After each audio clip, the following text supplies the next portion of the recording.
cerpen Cinta Amat Mutawakil. Nyatakan rentetan peristiwa pada malam Jumaat, bulan Ogos 1957 di Surau.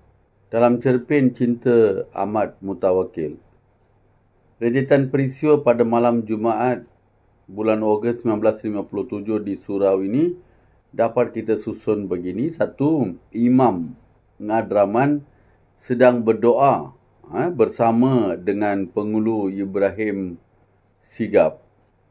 Dan pada masa itulah terdengar suara orang memberi salam. Dan pada masa itu adalah mereka terlihat wajah seorang lelaki yang tersepuk di muka pintu surau. Wajah lelaki itu berkerut-kerut, matanya terpejam dan dipenuhi darah. Seluruhnya penuh dengan kekotoran dan boleh dikatakan dalam keadaan nyawa-nyawa ikan. Nyatakan suasana kehidupan kampung sekitar tahun 30-an.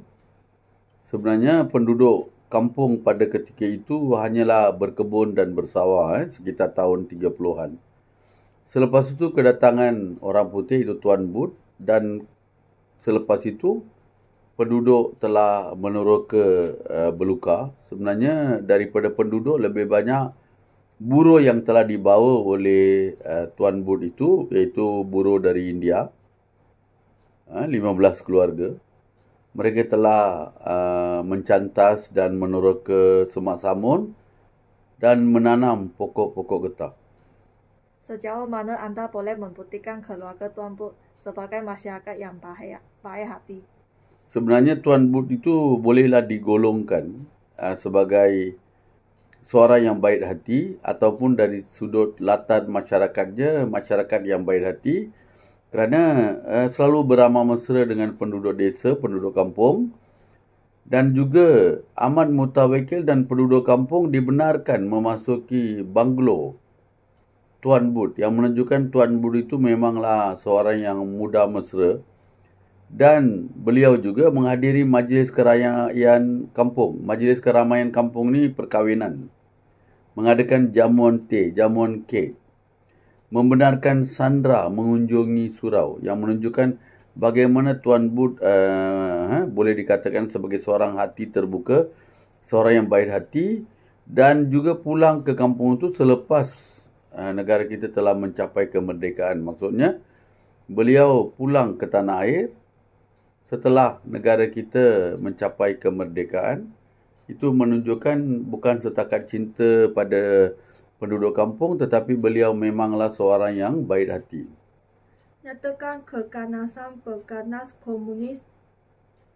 Sebenarnya pengganas komunis itu telah melakukan pelbagai keganasan, termasuk serangan di Estate Appeal, serangan Estate Sungai Siput, mengorbankan 3 orang pengurus Inggeris, dan mereka juga masuk ke rumah banglo Tuan Bud.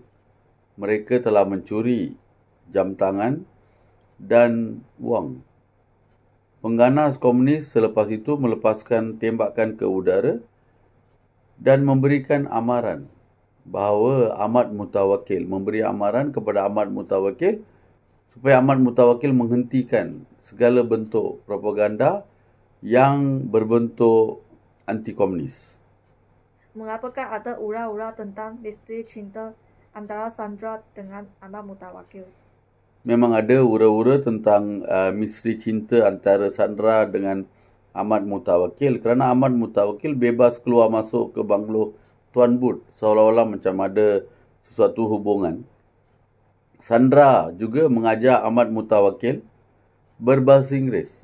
Itu dia mengajar bahasa Inggeris, berarti hubungan mereka tu begitu rapat, begitu akrab. Dan juga Sandra hadir ke surau setiap kali Amat Mutawakil menyampaikan ceramah, walaupun setelah Amat Mutawakil berhijrah ke bandar.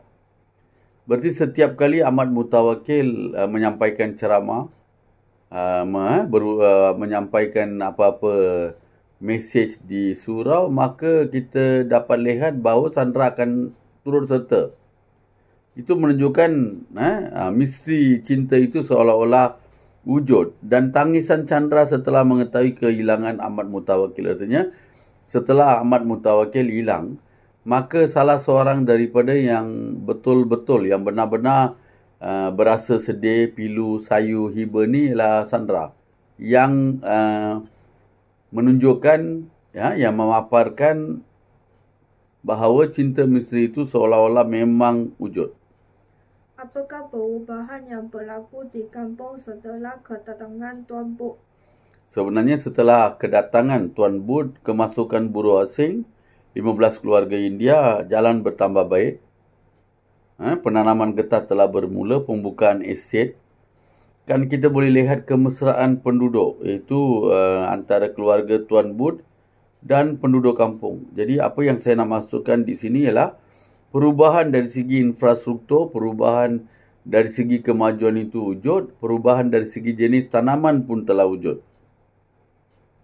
Mengapakah Tuan Boot pulang ke negara asal pada tahun 1941? Tuan Boot telah pulang ke negara asal pada tahun 1941 kerana Perang Dunia Kedua, ancaman Jepun. Dan pada masa itu juga pengeluaran getah telah terancam, telah terjejas dengan teruk. Tuan Boot sedar bahawa sekiranya Tuan Boot ada di situ, ini akan membahayakan diri, akan membahayakan keselamatan diri,